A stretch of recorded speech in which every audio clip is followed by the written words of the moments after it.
आज का टॉपिक सच में बहुत इंपॉर्टेंट है, मैं मजाक नहीं कर रही। वाई? बिकॉज ये टॉपिक जो है आपका, ये आप मान के चलो पिछले 2-3 सालों से आया नहीं है। अब आया है, 2-3 सालों से आया नहीं है ये टॉपिक आपके सिलेबस में, ठीक है, आपके में आ रहा है, ठीक। तो इसीलिए आप ये मान के चलिए इसको, इस एरिया में से क्वेश्चन आना 99% श्योर है।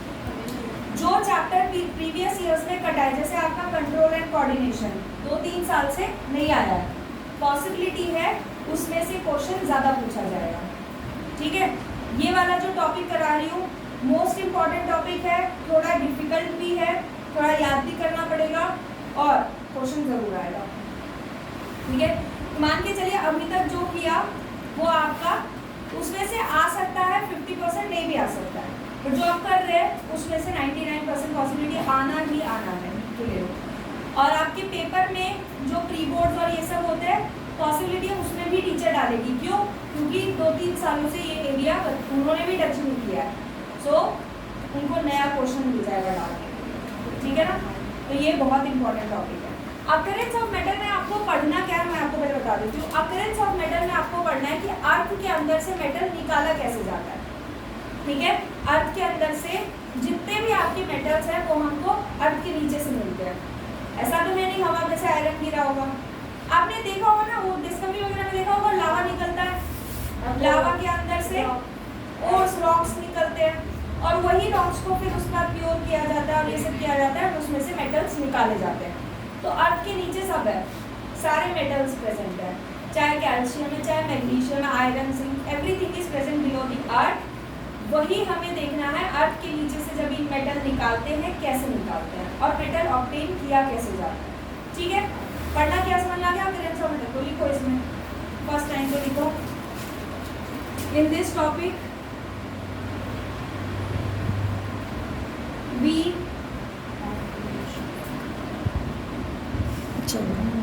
we will study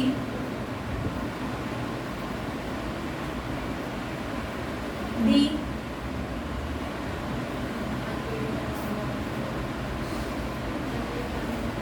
extraction of metal from the earth.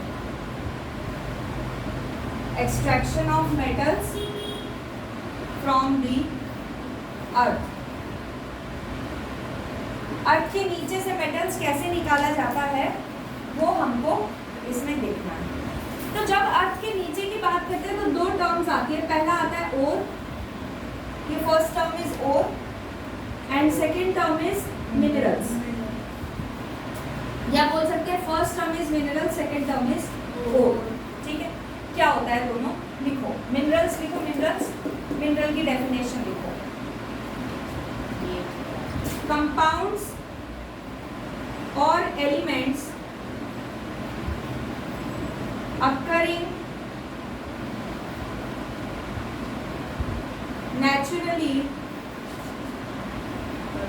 below the earth surface is called what? Minerals. या are called mineral, कुछ भी लिखो, are called mineral. देन और की बात की जाए तो और क्या है? और क्या होता है, देखो हर मिनरल जो है आपका, वो कोई भी कंपाउंड हो, कोई भी कंपाउंड, चाहे वो आपकी कोई गैस ही क्यों ना हो, हाइड्रोजन, कार्बन डाइऑक्साइड, ऑक्सीजन, यही सब क्यों ना हो, बट अगर वो अर्थ के नीचे है, अगर वो अर्थ के नीचे है तो उसे मिनरल कहा जाएगा, ठीक है। बट जिस मिनरल में से मेटल निकाला जा सकता है उसे और कहते हैं। जिसमें से जो मिनरल है जो अर्थ के नीचे, जैसे अर्थ में हमने क्या किया, मान लो सपोज हमने थोड़े डिस्टेंस पे गड्ढा करके वहाँ पे बॉम्ब लगा दिया, ठीक है, माइनिंग करते हैं, डायनामाइट, बॉम्ब लगा दिया एंड उसको ब्लास्ट किया।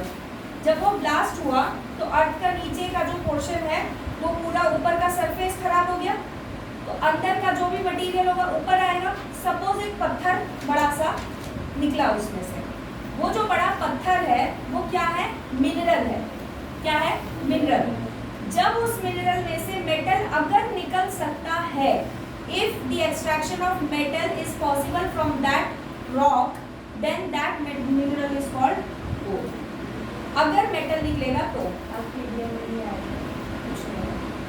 जो बोलियो तो आ रहा ना, मिनरल में से अगर मेटल निकलेगा तो उसको क्या कहते हैं? ओर। ठीक है, क्लियर है ये बात? नहीं आया समझ में? हर्षिता आ गया? क्या होता है ओर? हाँ हाँ बोलो बोलो, तुम्हारी आवाज सुनने के मन तरह से बोलो। जिस मिनरल में से मेटल निकल सकता है। मिनरल क्या होता है? अरे नहीं, हिंदी में समझाओ। जो धरती के नीचे कुछ भी काम का अगर धरती के नीचे से निकल रहा है, that is nothing but mineral only, but it should be useful, काम का होना चाहिए। ऐसा नहीं कोई भी पत्थर निकल रहा है उसमें से कुछ भी एक्सट्रैक्ट नहीं हो रहा है, that means that is not a mineral. ठीक है, तो ये आपका हो गया। और की डेफिनेशन लिखो, if metal extraction is possible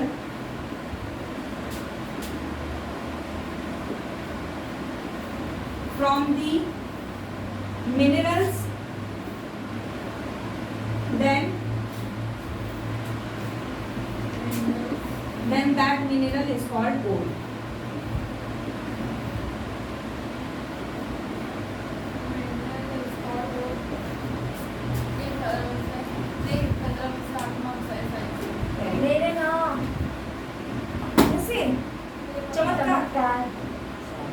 bio में दीदी पूरा, दीदी बायो में पूरे 5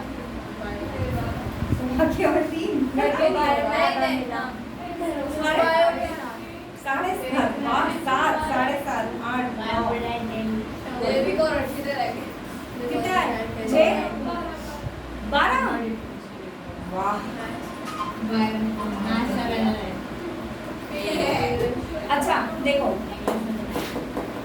और मिनरल समझ में आ गया। अब तो बेसिकली अब आपको ये पता चल गया, अर्थ के नीचे से एक पत्थर का टुकड़ा निकला है। अब उस पत्थर के टुकड़े से हमें क्या निकालना है? मेटल निकालना है। ठीक है, उसका प्रोसेस होता है। सबसे पहला प्रोसेस देखो, एनरिचमेंट ऑफ ओर्स। यही ऊपर लिख दो, process for extracting metal, process for extracting metals.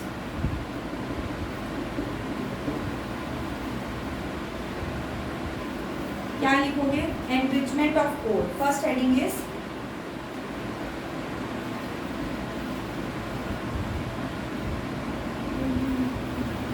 Enrichment का मतलब क्या होता है? उपजाऊ। पत्थर में क्या उपजाना है? मतलब बहुत ज्यादा वो कोई भी नहीं आ रहा। ऐसी चीज सोचो मैं रिच हूँ, नहीं पैसा वो उस चीज में बहुत ज्यादा वो है। फिर मेरे को भी करना है इनरिच। नहीं क्या कहते हैं? आप समझ नहीं रहे। हाँ वो ऐसे नहीं आ रहा दीदी। एनरिचमेंट का मतलब हम बोल सकते हैं क्वालिटी बेटर करना। फाइनेंस करना। तो आपने मुझे उसका सिनोनिम बता दिया, फिर मतलब पूछ लियो हिंदी में। मतलब क्वालिटी उसका बेटर करना। कोई भी चीज़ है जैसे पत्थर है, it is of no use for us until unless उसमें से कुछ काम हमारा सॉल्व हो। तो कुछ प्रोसेस ऐसे होते हैं, ठीक है, जिससे हम इस ओर से एटलीस्ट मेटल का भाई बहन कुछ मिल जाए उसको निकाल लेते हैं, बेशक इन दी इम्प्योर फॉर्म। समझ नहीं बात? पत्थर मिला, उस पत्थर में से हम कोशिश करते हैं कि जो पत्थर का पोर्शन है हट जाए और जो मेटल है उसमें से वो हम निकाल सके। और वो जो मेटल निकलेगा वो ऑब्वियसली प्योर नहीं होगा, क्योंकि अर्थ के नीचे क्या है? सैंड है ना, आपका सिल्ट है बहुत सारा। तो वो सब जो उसके अंदर मिक्स है हम उसको रिमूव करते हैं ताकि एटलीस्ट हमें मेटल मिले, चाहे इम्प्योरिटी से। ठीक है, बट मेटल दिखेगा तभी तो आगे काम शुरू होगा। तो हम वो कर रहे हैं। तो लिखो सबसे पहले first point, there are, first point है, हाँ फर्स्ट का first, there are some impurities like sand, silt, clay, etc. mixed with the metal in ore form mixed with metal, सिर्फ छोटे छोटे सैंड पार्टिकल्स उन्हीं को दरदरा. There are some impurities like sand, silt, clay, etc. mixed with the metal in these ore form. ये mixed है, mind है. Mixed. Excellent. ठीक है? Mixed with the metal in the ore form. These are called, या these impurities are called. Spelling देख के लिखना. GANGUE, gang. अपनी इच्छा अनुसार आप इसे गैंग्लियो भी पढ़ सकते हैं. What is gang here? होता क्या है? क्या लिखा है देखो. Some impurities like sand, silt, clay, etc. mixed with metal in ore form. These impurities are called Gangu. Gangu.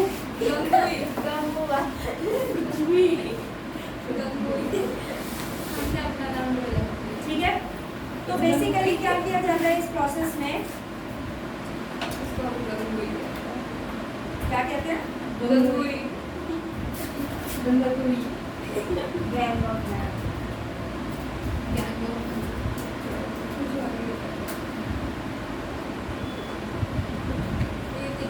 देखो मैं आपको मैं लिखूँ नहीं चुड़ैली था मतलब नहीं करते दूर से रिकॉर्ड हो रहा है. एडिट कर लेंगे. एडिट करो डालो तो पता तो चले तुम लोग क्या क्या चुड़ा लो. चुड़ा को क्या?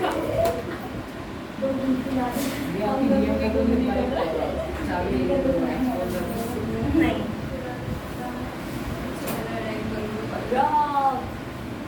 देखो. गंगू ही है. ये देख रहे हो? रॉक दिख रहा है नहीं दिख रहा? ये गंगू ही है ना. हाँ जी. रॉक पे है. गंगू. हाँ, gang. Impurities. और जूम करके दिखाओ. इसको दिखाओ. सब्सक्राइबर्स. देखो दिख रहा है नहीं दिख रहा? इनको नहीं दिख रहा. तुम्हें दिख रहा? मेरे को नहीं दिख रहा, मेरा नंबर पड़ गया एक्चुअली. ठीक है. ये देखो चश्मा प्रॉब्लम. ये होते हैं गैस.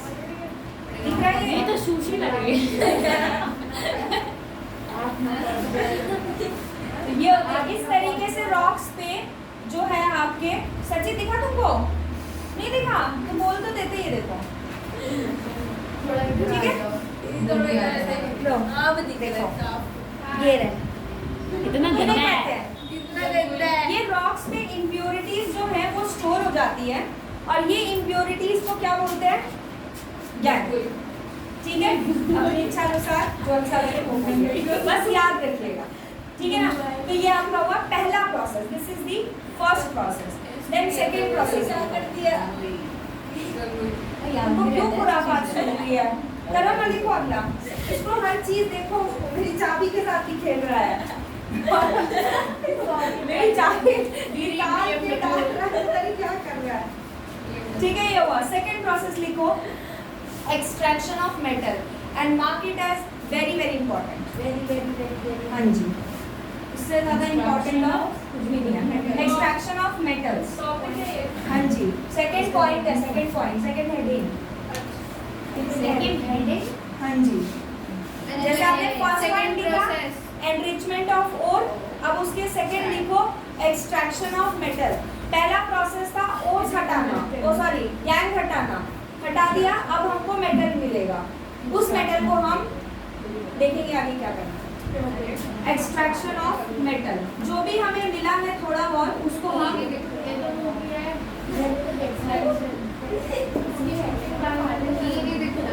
क्या लिखेगा?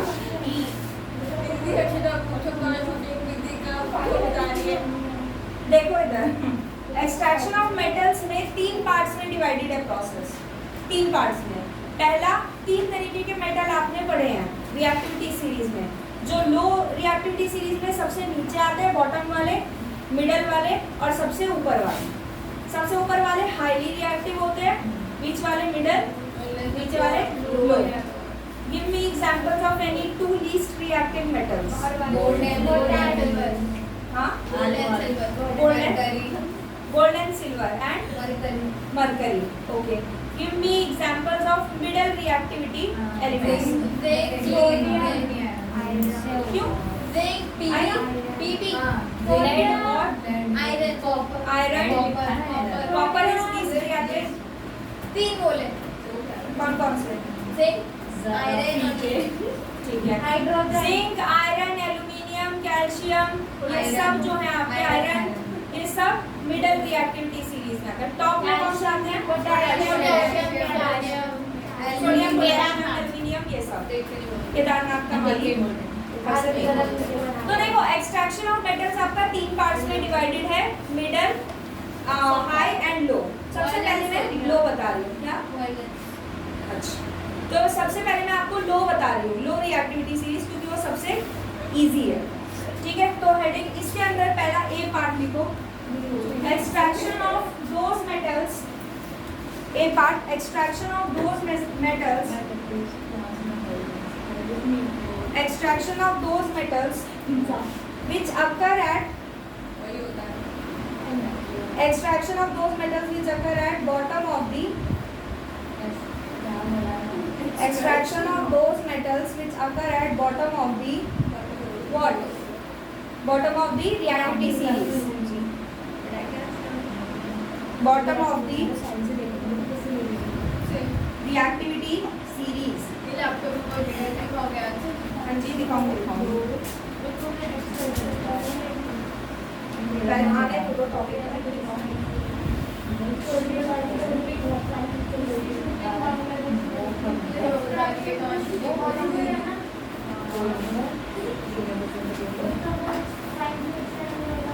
ओके, राइट डाउन सेम है। लिखो इसमें फर्स्ट पॉइंट लिख लिया, हेडिंग लिख ली, हर्षिता लिखी, क्या लिखी?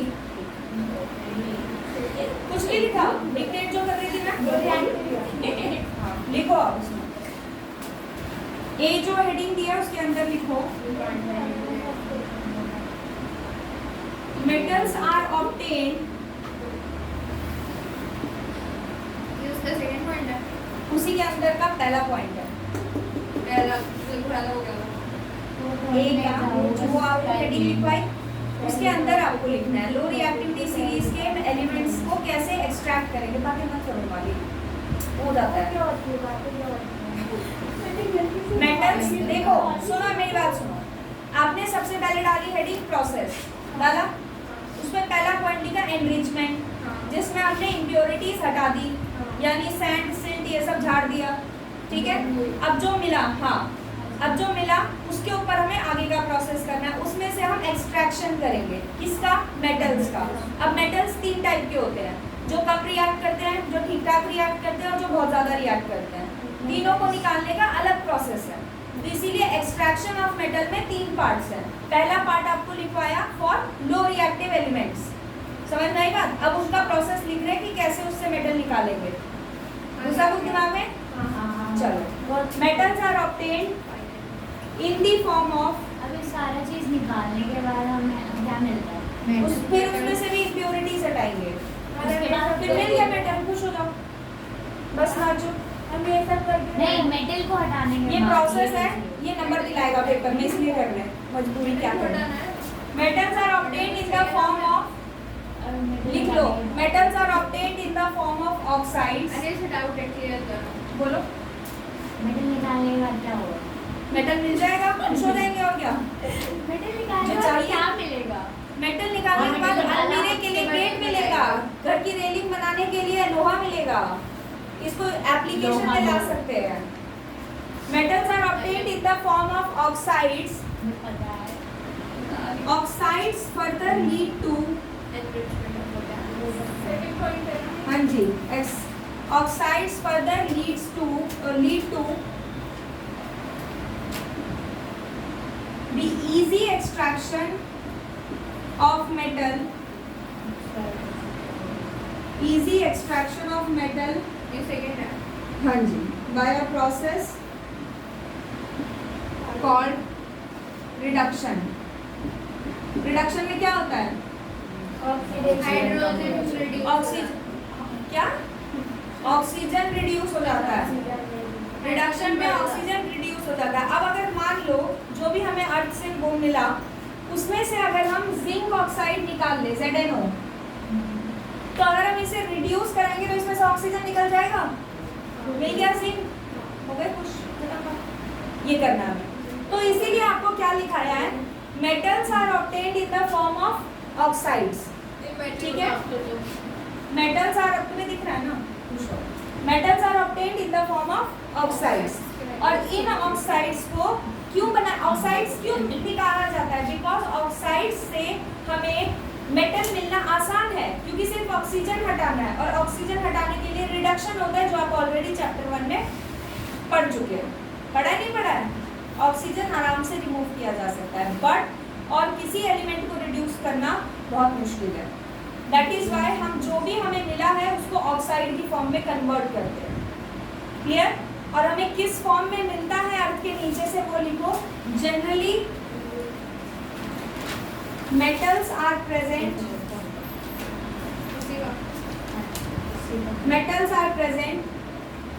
in the form of sulfides below the earth. Sulfides, ऐसा लिखो, sulfides and carbonates below the earth.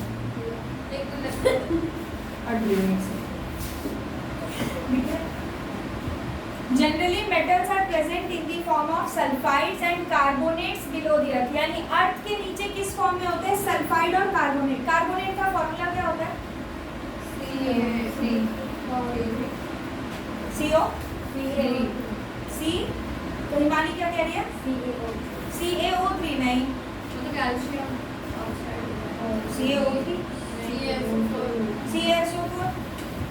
क्या ये कार्बोनेट पूछ रही हूँ मैं, कैल्शियम में क्यों जा रहा हूँ, CO3। Carbonate is nothing but CO3, bracket में नीचे लिख लो CO3। और सल्फाइड क्या होता है, SO2, सिर्फ S। जैसे ऑक्साइड होता है, पोटेशियम ऑक्साइड, क्या फॉर्मूला होता है, तो सल्फाइड क्या होता है, वो होता है फिर SO2। पोटेशियम क्या, हाँ जी, potassium oxide, sulphate SO4 K2। हाँ जी। तो क्या लगाया ऑक्साइड की जगह O, वैसे ही सल्फाइड की जगह O S लगता है। तो sulphide is nothing but SO3। इसमें किसी को कोई doubt, sulphide S, carbonate CO3। तो अर्थ के नीचे इस फॉर्म में प्रेजेंट होता है। एग्जाम्पल लिखो, एग्जाम्पल। अभी हम लो रिएक्टिविटी सीरीज की बात कर रहे हैं, तो example HgS, mercuric sulphide. Below लिखना है, ब्लो लिखना है, बिलो, ब्लो द अर्थ तो नहीं है, कार्बोनेट क्या लिखना है, carbon below the earth, DE Arora कहाँ, मर्क्यूरिक सल्फाइड। अच्छा उसी का है। यहाँ उसी का ब्रैकेट है। क्लियर है ना? आप सुनो, दोबारा रिपीट कर रही हो। अर्थ के नीचे मेटल्स सल्फाइड और कार्बोनेट के फॉर्म में प्रेजेंट होते हैं। ठीक है, हम क्या करते हैं, इस सल्फाइड और कार्बोनेट को ऑक्साइड में कन्वर्ट करते हैं। क्यों करते हैं?